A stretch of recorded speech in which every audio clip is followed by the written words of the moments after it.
Facebook, maligayang Pasko po. Pakisabi kay Meta, maraming salamat po. Kahit na mukhang mabaho ako at walang ligo, ang pangarap ko sa buhay ay hindi niya binigo. Salamat dahil sa kanya ako ay nakilala at nalaman ng marami ang tunay kong istorya. Kahit tapon basura lamang ang aking trabaho, dahil kay Facebook ang buhay ko'y nabago. Di man magawang magbago, ako ay aminado sa aking pagkatao. Ako ay sigurado, ako pa rin si Mac nalulong sa bisyo. Ako pa rin yung batang di marunong mamorisyo. We wish you a Merry Christmas.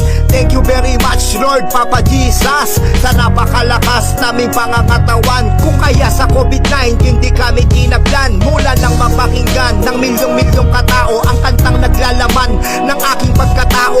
Ang dami nang nagbago, ang dami nang naayos. Patayan sa bawat lugar agad namang natapos. Pagkatapos namin mga boss at mga manager, mga taga-suporta na laging nagsishare ng blessing sa amin kahit di ko hinihingi. Nag-trending ang musikang rap na panukli, na humihikbi ako habang sinusulat ang letra at liriko na laging pumupuyat.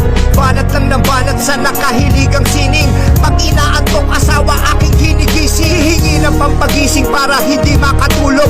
Di ko sasayangin mga pera niyang hinulog, na pinagpaguran sa iba't ibang diskarte. Kaya naman nagbunga ang aking mga silabi. Kasi palagi kong ginagalingan, pinagpaguran ko rin inyong pinapakinggan. Kaya na mabigyan ng pagkakataon sa Facebook at YouTube, nakita ng milyon nakapanood, nakapakinig. Nais lang magpakilala, ba't ang daming bumilib at mga napahanga sa aking mga sinabi. Ang dami nang sumali, pati idolo ko dati. Sa musikang sinulat ko at pinagpupuyatan, ang mensaheng narinig ko pa sa aking pinanggalingan, na hindi mabubuo kundi ako inambagan ng asawa ko para antok ay aking malabanan. Salamat sa suporta mo dito sa kultura, tunay na may dulot ang maganda mong itsura. Galing man sa basura ang iyong naiambag, musikang rap na sinulat ko ay di matitibag at magbibigay liwanag sa atin at kinabukasan. Mag-aalis sa hirap at mga kamalasan. Talento kong naririnig na kataas-taasan at napanood nila ang ating mga naranasan. Kaya mababawasan na ang ating paghihirap,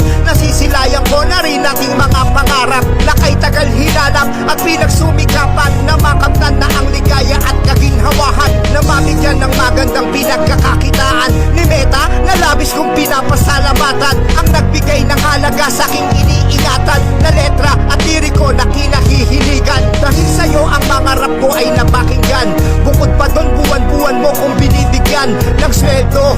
Di ba ang gano'ng kalaki? Dahil sa'yo nagkatrabaho pwedeng ipagmalaki. Salamat nga kasi tunay mo kong natulungan. Dati kasi tumatanggap lang sa akin ay kulungan. Kaya sa katanungan ko, ikaw ang sumagot. Mga pangarap ko sa buhay